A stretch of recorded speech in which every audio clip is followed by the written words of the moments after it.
జై శ్రీరామ్. అందరికీ నమస్కారం. వెల్కమ్ టు న్యూస్ అఖండ. నేను మీ కస్తూరి శ్రీధర్. మిత్రులారా, సహజంగా ఉత్తరప్రదేశ్ లాంటి రాష్ట్రాన్ని మేనేజ్ చేయడం అంటే మామూలు మాటలైతే కాదు. ఉత్తరప్రదేశ్ జనాభా దాదాపుగా 25 కోట్ల వరకు ఉంటుంది. అంటే పాకిస్తాన్ కంటే ఎక్కువ జనాభా ఉంటుందన్నమాట. పైగా ఈ సూడో సెక్యులర్ పార్టీలు అలాగే సూడో సెక్యులర్ ప్రభుత్వాల మూలంగా ఉత్తరప్రదేశ్లో గూండారాజు అలాగే జంగిల్ రాజు హవా అయితే నడుస్తూ ఉన్నదన్నమాట. 70 సంవత్సరాలుగా నడుస్తున్నటువంటి ఈ జంగిల్ రాజు ఉత్తరప్రదేశ్ అంతటా కూడా వ్యాపించింది. దీంతో ఈ జంగిల్ రాజును అరికట్టడం చెప్పాలంటే కత్తి మీద సాము లాంటిదే. దానికి తోడు ఉత్తరప్రదేశ్ లో జిహాదీల జనాభా విపరీతంగా ఉండడం ఉత్తరప్రదేశ్ కు అతి పెద్ద డ్రాప్ బ్యాక్ గా మారిందనమాట. అయినప్పటికీ మన యోగి ఆదిత్యనాథ్ గారు ఈ క్రిమినల్స్ ను అలాగే కూనికోర్లను గ్యాంగ్స్టర్లను అలాగే మాఫియా ముఠాలను అలాగే జిహాదీలను ఎక్కడికక్కడ తొక్కి పారేస్తున్నాడు ఉక్కుపాదంతో. ఏ మాత్రం ప్రజలకు ఇబ్బందులు కలిగించినా సరే ఇక వాళ్ళ పని అయితే అంతే సంగతులు అన్నమాట. ఈ క్రమంలోనే ఉత్తరప్రదేశ్ లో 15,000కు పైగా ఎన్కౌంటర్లు అన్ని కూడా జరిగినాయి. 15,000 ఎన్కౌంటర్లు చెప్పాలంటే ఇది ఒక రికార్డ్ అన్నమాట. సరే, ఇక అసలు విషయానికి వస్తే ఆగ్రాలో ముస్లింల జనాభా ఎక్కువగా ఉంటుంది. ఒక్క ఆగ్రాలో మాత్రమే కాకుండా ఆ ఆగ్రా చుట్టుపక్కల కూడా ముస్లింల డామినేషన్ అయితే ఉంటుందన్నమాట. అందుకే ఆగ్రా చుట్టుపక్కల సమాజ్వాదీ పార్టీ ఆధిపత్యం అయితే కొనసాగుతుంది. ఎందుకంటే సూడో సెక్యులర్ పార్టీ కదా, అట్లా ఉంటుందన్నమాట. ఈ క్రమంలో ఆగ్రాలో కొన్ని పోస్టర్లతో ఒక్కసారిగా కలకలం అయితే రేగింది. ఈ ఇల్లు అమ్మకానికి ఉండదంటూ దాదాపుగా 40కి పైగా ఇళ్లకు ఈ పోస్టర్లన్నింటినీ కూడా అతికించినారు. చూడండి, కాలనీ వాసులే ఈ విధంగా చేశారనమాట. ఎవరో బయట వాళ్ళు అయితే వచ్చి చేయలే. భగవాన్ నగర్ లో ఈ ఘటన అయితే జరిగింది. దీంతో ఆగ్రా అంతటా కూడా ఇది చెప్పాలంటే చర్చనీయాంశమైందనమాట. పలుకుబడి ఉన్నటువంటి ఒక ముస్లిం కుటుంబం ఇదంతా కూడా చేస్తాందని, ప్రతిరోజు కూడా మమ్మల్ని బెదిరిస్తాందని, దాడులకు అదేవిధంగా వేధింపులకు గురవుతామని చెప్పేసి ఈ కాలనీ వాసులంతా కూడా గోడనైతే ఎల్లబోసుకున్నారు. దీంతో విసిగిపోయి కొందరు ఇప్పటికే వాళ్ళ ఇల్లు కూడా వదిలేసి వెళ్ళిపోయినారంట.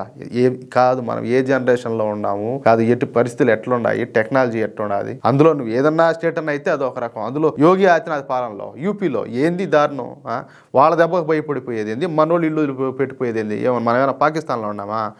ఈ కాలనీలో తరచుగా వివాదాలు జరగడం అదేవిధంగా గొడవలు జరుగుతున్నాయని, దీంతో మేము మానసికంగా ఒత్తిడికి లోనవుతున్నామని చెప్పేసి కాలనీ వాసులంతా కూడా వాపోతున్నారు.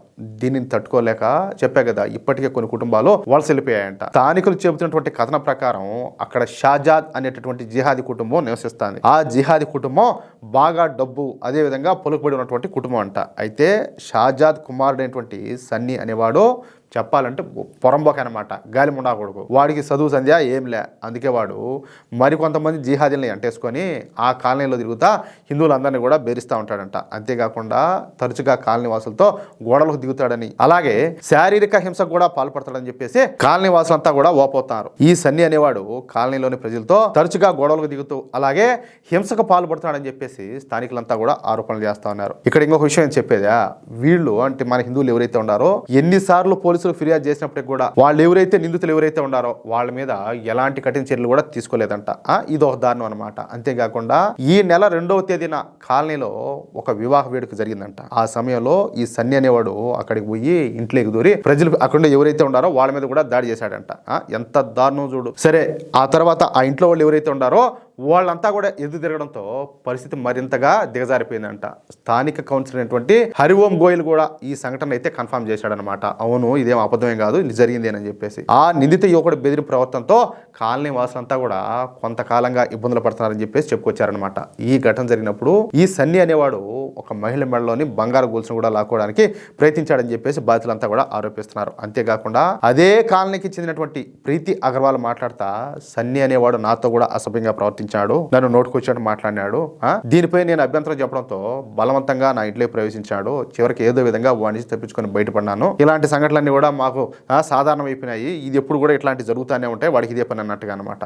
తమ ఇళ్లలో కూడా సురక్షితంగా ఉండటం లేదని చెప్పేసి కాలనీ వాసులంతా కూడా భయపడతారని చెప్పేసి చెప్పుకొచ్చింది. సరే, పదే ఫిర్యాదులు చేసినప్పటికీ పోలీసులు ఎలాంటి పటిష్టమైనటువంటి చర్యలు కూడా తీసుకోలేదని చెప్పేసి స్థానిక నివాసితులు ఎవరైతే ఉన్నారో వాళ్ళంతా కూడా చెప్తున్నారనమాట. దీంతో మేము విసిగిపోయామని, దీనిపైన వినూత్నంగా మేమే మా ఇళ్లకు ఈ విధంగా ఇల్లు అమ్మకానికి ఉందని చెప్పేసి బోర్డులు పెట్టుకుంటున్నామని చెప్పేసి స్థానికులంతా కూడా తెలిపినారు. తమకు శాశ్వతమైనటువంటి పరిష్కారం లభించే వరకు ఈ పోస్టర్లను తొలగించమని చెప్పేసి తెగే చెప్పారనమాట. అంటే ఆ కాలనీలోని హిందువులను ఖాళీ చేయించి అక్కడ జిహాదీలను తీసుకురావాలనేది వాళ్ళ ప్లాన్గా పక్కాగా అర్థమవుతుందన్నమాట. ఇక ఈ విషయం అంతా కూడా మీడియా ద్వారా అటు తిరిగి యోగి ఆదిత్యనాథ్ గారికి తెలిసిపోయింది. ఇంకెట్టుంటుంది మ్యాటరా, సినిమా నెక్స్ట్ లెవెల్లో కనపడుతుంది. అంతే, వెంటనే ఆ ప్రాంతానికి చెందినటువంటి ఎవరైతే పోలీసులు ఉన్నారో, ఎవరు సిఐ కావచ్చు, ఎస్ఐ కావచ్చు, వాళ్ళిద్దరిని కూడా సస్పెండ్ చేసి పారేసినారు. ఇక ఆ ప్రాంత డిఎస్పీను వేరే చోటకు ట్రాన్స్ఫర్ చేసేసినారు. ఇక ఆ తర్వాత ఆ సన్నీ అనేటటువంటి జిహాదీ గాడిని పోలీసులు ఎత్తుకెళ్ళిపోయారంట. ఇది చూడండి, ముందేమైంది ఆ బుద్ధి.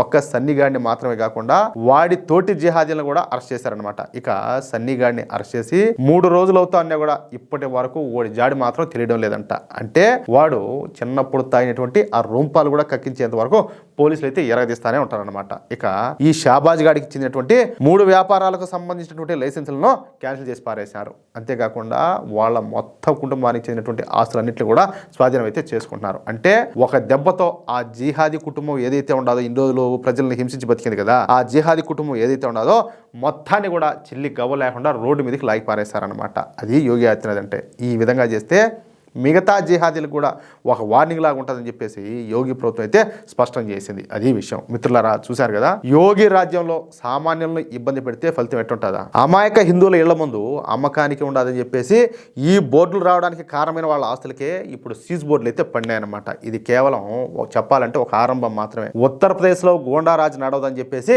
యోగి ప్రభుత్వం అయితే మరోసారి నిరూపించింది అనమాట. మిత్రులారా, ఈ వీడియో కనుక మీకు నచ్చినట్లయితే లైక్ చేయండి, అలాగే ప్రతి ఒక్కరికి షేర్ చేయండి. ఇంతవరకు మన ఛానల్ సబ్స్క్రైబ్ చేసుకోకపోతే ప్రతి ఒక్కరు కూడా మన ఛానల్ సబ్స్క్రైబ్ చేసుకోండి. జై శ్రీరామ్, జై హింద్, భారత్ మాతాకి జై.